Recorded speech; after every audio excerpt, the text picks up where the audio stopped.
Hi, hello to everyone. This is Avid Academy Ranchi, and what we are going to study is a very important news. Russia और Ukraine का जो युद्ध है उसके बारे में हम लोग पढ़ने वाले हैं। इस वीडियो में हम लोग बाखमुत के बारे में भी देखेंगे। उसके साथ साथ ये भी समझेंगे कि ये टैक्टिकल न्यूक्लियर वेपन होता क्या है, किस तरह से इसका बेलारूस में डिप्लॉयमेंट पूरा जो अभी का सिचुएशन है यूक्रेन में जो लड़ाई चल रही है उसको किस तरह से और ज़्यादा एक्सक्लेट करेगा, क्योंकि न्यूक्लियर वेपन का यूज़ अगर करना पड़ गया तो उसके बाद फिर हो सकता है कि वर्ल्ड वार 3 भी स्टार्ट हो जाए। और इस तरह का डिप्लॉयमेंट क्या कर रहा है, एक डेटरेंस तो नाटो कंट्री को दे रहा है लेकिन एक तरह का कंसर्न भी बढ़ा रहा है पूरे वर्ल्ड के लिए। तो इस पूरे न्यूज़ को देखते हैं, समझते हैं कि क्या है ये न्यूज़ और किस तरह से इसका इम्प्लीकेशन पूरे वर्ल्ड पर पड़ेगा। Let's start. Russia moved ahead on Thursday with a plan to deploy tactical nuclear weapon in Belarus. यानी कि रशिया क्या करने वाला है, बेलारूस में टैक्टिकल न्यूक्लियर वेपन को डिप्लॉय करने वाला है। Signing a deal with its ally, अब अलाई की बात कर रहा है, जहां पर यूक्रेन की अगर बात करें तो पूरा नाटो नेशन जो है वो उसका अलाई बन के पीछे से खड़ा हो गया है। जो भी इक्विपमेंट चाहिए, चाहे जर्मनी से टैंक की ज़रूरत हो, चाहे यूके से टैंक की ज़रूरत हो, चाहे पेट्रियट मिसाइल की ज़रूरत हो, चाहे F-16 विमान में उन लोगों का ट्रेनिंग की बात हो, ये सारा चीज़ नाटो नेशन क्या कर रहा है, इनेबल कर रहा है। वेयर एज रशिया के पास कुछ नहीं बचा हुआ है। रशिया के पास एक बेलारूस का सहारा है और बेलारूस में क्या कर रहा है, रशिया मिसाइल्स को डिप्लॉय कर रहा है as well as tactical nuclear weapons को डिप्लॉय कर रहा है। सुखोई 30 जो विमान है, वेट अ मिनट, सुखोई 25 जो विमान है उसको भी क्या कर रहा है, कन्वर्ट कर रहा है ताकि इस तरह के न्यूक्लियर वार हेड को वो बहुत ही ईजिली तरह से यूक्रेन पर हमला किया जा सके। सो यहाँ से यहाँ तक ये सारे पॉइंट लिखे हुए हैं कि किस तरह से जो सरगई सोइगू हैं, जो वहाँ के आपके डिफेंस मिनिस्टर हैं, वो ये कह रहे हैं कि प्रॉक्सी वार लड़ रहा है। प्रॉक्सी वार लड़ रहा है मतलब फ्रंट में आके नाटो नेशंस नहीं लड़ रहा है, यूक्रेन को वो सारे समर्थन दे रहा है जिससे कि एक इनेबल कर रहा है, एक्सक्लेट कर रहा है। और प्रोलॉन्ग्ड वार ये वर्ड है, you can see out here, जो वर्ड यहाँ पर यूज किया जा रहा है Sergei Shoigu defence minister of Russia के द्वारा, वो ये किया जा रहा है कि the West, Shoigu said, was doing all it could, जो वो कर सकता है वो कर रहा है, to prolong and escalate the arm conflict in Ukraine, यानी कि लंबा खींचने के लिए और इस आर्म कॉन्फ्लिक्ट को और ज़्यादा एक्सक्लेट करने के लिए जो नाटो नेशंस कर सक रहे थे वो कर रहे हैं। और ये बहुत ही बड़ा कंसर्न का इशू है।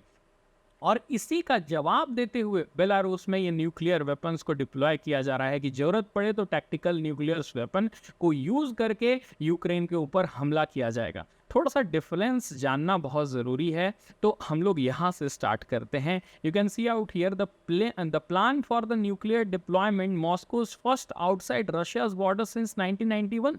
1991 के बाद पहली बार ऐसा हो रहा है कि रशिया टैक्टिकल न्यूक्लियर वेपन को अपने देश से निकाल करके कई और देश में डिप्लॉय कर रहा है। Of the Soviet union was announced by president Putin in an interview with state television on March 25 मार्च को ही ये डिसाइड हो गया था और एक महीना के अंदर ये हो जाने वाला है।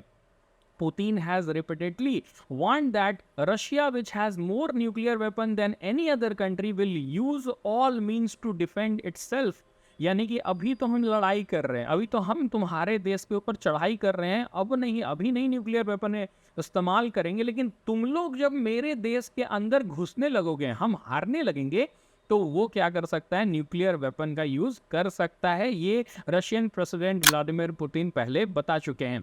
आगे बढ़ते हैं। We will use all means to defend itself and he has cast the Ukrainian wars as a battle for the survival of Russia against an aggressive West। इस वार को उन्होंने कहा है कि वो सर्वाइवल की लड़ाई है, किसके खिलाफ, वेस्ट के खिलाफ, कि अगर रशिया जीतता है तभी रशिया सरवाइव कर पाएगा, नहीं तो रशिया नहीं सरवाइव कर पाएगा। और ये जो स्टेटमेंट है ये बहुत इंपॉर्टेंट स्टेटमेंट इसलिए भी है क्योंकि रशियन पीपल का सपोर्ट व्लादिमीर पुतिन को जरूरी है। Now moving ahead, It is still clear exactly when the Russian tactical nuclear weapon will be deployed in Belarus, which has border with 3 NATO member. अगर Belarus का आप map देखेंगे तो उसमें आपको पता चलेगा कि वो 3 कंट्री के साथ अपना जो बॉर्डर है वो शेयर करता है। एक तो पोलैंड हो गया, दूसरा लातविया और लिथुनिया हो गया। इन तीनों कंट्री जो है ये एक नाटो नेशन है और उसमें अगर न्यूक्लियर वेपन डिप्लॉय हो रहा है तो नाटो के लिए कंसर्न का विषय बन जाता है, क्योंकि नाटो का जो कॉन्स्टिट्यूशन है वो साफ साफ कहता है कि अगर आप एक भी कंट्री पर अटैक कर रहे हैं तो पूरा जो नाटो नेशंस है वो मिल करके आपके ऊपर अटैक कर देगा और ये कुछ और नहीं है, वर्ल्ड वार 3 का स्टार्ट हो जाएगा। थोड़ा सा आप देखते हैं कि ये टैक्टिकल और ये दोनों में अंतर क्या होता है कन्वेंशनल न्यूक्लियर वेपन और टैक्टिकल न्यूक्लियर वेपन में। You can see out here Russia tactical nuclear weapon will be diploid in Belarus, ये तो हो गया। पोलैंड, लिथुनिया, लातविया हो गया। Russia will remain in control of weapon. Tactical nuclear weapon are nuclear weapon used for a specific tactical gain on a battlefield. यानी कि जब लड़ाई हो रही है ना तो एक छोटे से यूनिट पर हमला करके उस पूरे यूनिट को ख़त्म करने के लिए टैक्टिकल न्यूक्लियर वेपन का यूज़ होता है।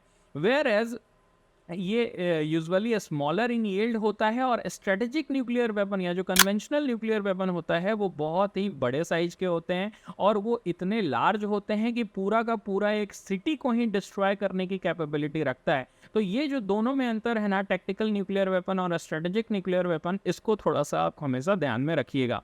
Now, nuclear weapon designed to destroy the biggest city of the US and Russia, अगर स्ट्रेटेजिकल न्यूक्लियर वेपन का इस्तेमाल कर दिए तो समझ लीजिए कि वाशिंगटन डीसी ख़त्म हो जाएगा, न्यूयॉर्क ख़त्म हो जाएगा, आपका कीव ख़त्म हो जाएगा और रशिया का अगर ख़त्म होना होगा तो मॉस्को ख़त्म हो जाएगा। तो इतने बड़े न्यूक्लियर वेपन होते हैं। भारत के पास स्ट्रेटेजिक न्यूक्लियर वेपन है, वेयरएज पाकिस्तान क्या करता है, छोटे छोटे न्यूक्लियर वेपन पोजेस करता है जिससे कि वो बैटलफील्ड में गेन कर सके। तो आप इस तरह से भी दोनों का अंतर समझ सकते हैं। Russia has a huge numerical superiority over the US and the NATO when it comes to tactical nuclear weapon. देखो, यूएसए को ऐसा लगता है कि रशिया के पास more than 2000 tactical nuclear weapon है और ये बहुत ही बड़ा एडवांटेज है रशिया के पास। यूएसए के पास इतना ज़्यादा नहीं है, टैक्टिकल न्यूक्लियर वेपन नहीं है। You can see out here, USA believe Russia has around 2000 such working tactical warhead. The US has around 200, जहाँ USA के पास सिर्फ 200 है और इस तरह के वेपन जो रशिया के पास हैं वो 2000 हैं। Half of which are at base in Europe, और ये 200 में से जो आधे हैं वो यूरोप में लोकेटेड हैं, डिप्लॉयड हैं। सो ये पूरी कहानी थी deal between the Russia and the Belarus, और ये सर्वाइवल की लड़ाई सच में है। अगर हार जाता है तो रशिया के पास कहीं पर भी मुंह दिखाने के लायक नहीं होगा और लास्ट जो रिसॉर्ट है वो न्यूक्लियर वेपन है, उसके अलावा तो और कोई रिसॉर्ट है नहीं। लेकिन फिर भी मैं एक और बात बता दूं कि ऐसा नहीं है कि रशिया हार रहा है, रशिया जीत रहा है।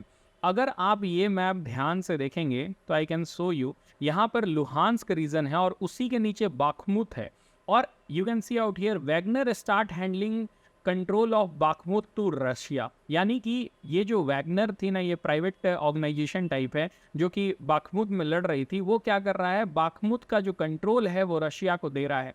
तो ये जो न्यूज़ है वो क्लियरली ये बता रहा है कि अभी रशिया जो है वो जीत रहा है, वो धीरे धीरे करके वो सारे यूक्रेन को जो टेरिटरी है उसके ऊपर कब्जा कर रहा है। You can see out here इतने सारे जो टेरिटरी हैं, ऐसा अनुमान लगाया जा रहा है कि ये पूरा टेरिटरी का जो कॉस्ट है ना, अभी तक let me tell you, I don't know the exact number, but reality ये है कि इस लड़ाई में एक साल में 3 से 4 ट्रिलियन डॉलर का लॉस रशिया झेल चुका है और जितना टेरिटरी उसने अभी तक कब्जा किया है उसकी वैल्यू 60 ट्रिलियन से भी ऊपर है।